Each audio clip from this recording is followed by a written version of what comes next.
Assalamualaikum warahmatullahi wabarakatuh. Perkenalkan, nama saya Syahrul Ardiansyah Putra. Di sini saya akan membahas sedikit mengenai materi bab 9 tentang praktik lintas bidang informatika. Pertama-tama kita akan membahas IoT sensor cahaya tanaman. Sebelum memasuki pembahasannya, terdapat gambar komponen dan alat. Berikut adalah penjelasan dari komponen dan alat tersebut. Yang pertama ada modul sensor suhu dan kelembapan atau DHT11.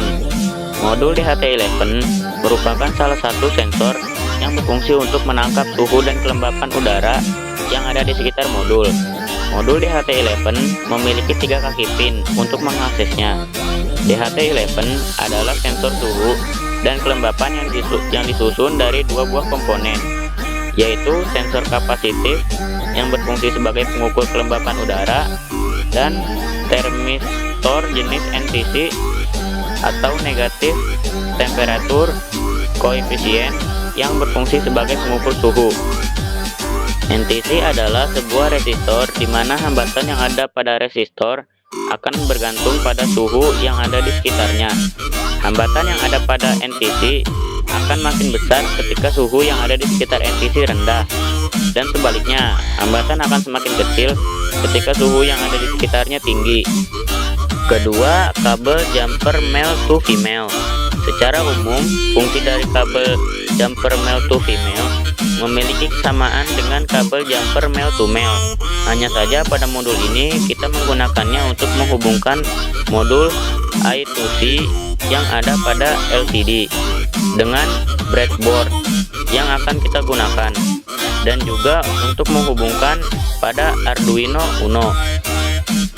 Yang ketiga ada modul LDR. Modul LDR atau Light Dependent Resistor merupakan sensor berupa resistor yang besaran hambatannya dipengaruhi oleh intensitas cahaya yang mengenai LDR itu sendiri. Nilai yang masuk akan semakin besar ketika keadaan di sekitar sensor LDR gelap, dan nilai yang masuk akan semakin kecil ketika keadaan di sekitar sensor LDR terang. Keempat, ada modul breadboard power supply. Modul power supply breadboard adalah power supply yang bisa memberikan tegangan pada breadboard tanpa perlu mendapatkan tegangan langsung dari Arduino. Power supply breadboard bisa memenuhi keperluan supply tegangan pada breadboard tanpa harus menancapkannya pada pin 5V atau 3.3V pada Arduino. Gambar 9.18 menunjukkan contoh implementasinya dengan half breadboard. Yang kelima ada adaptor. Pada modul ini, adaptor digunakan sebagai pemasok tegangan listrik untuk Arduino ketika kita telah selesai merangkai komponen yang dibutuhkan. Adaptor yang disarankan adalah adaptor yang memiliki rentang tegangan antara 7 volt sampai 12 volt. Penggunaan adaptor di luar dari rentang tersebut dikhawatirkan Arduino akan mudah rusak. Keenam ada LCD 16x2 dan modul I2C.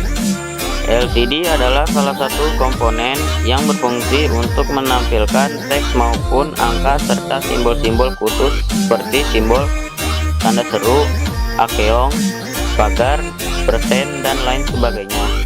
Banyak karakter yang dapat ditampilkan oleh sebuah LCD bergantung pada jenis LCD tersebut. Pada modul ini kita akan menggunakan LCD 16x2 yang artinya 16 kolom dikali 2 baris seperti pada gambar 9.20. Agar LCD dapat digunakan dengan mudah, kita akan menggunakan modul I2C. Dengan menggunakan modul I2C, kita dapat menggunakan LCD dengan mengontrol 4 buah pin. Sekian pembahasan materi dari saya, semoga bermanfaat. Kurang lebihnya mohon maaf. Wassalamualaikum warahmatullahi wabarakatuh.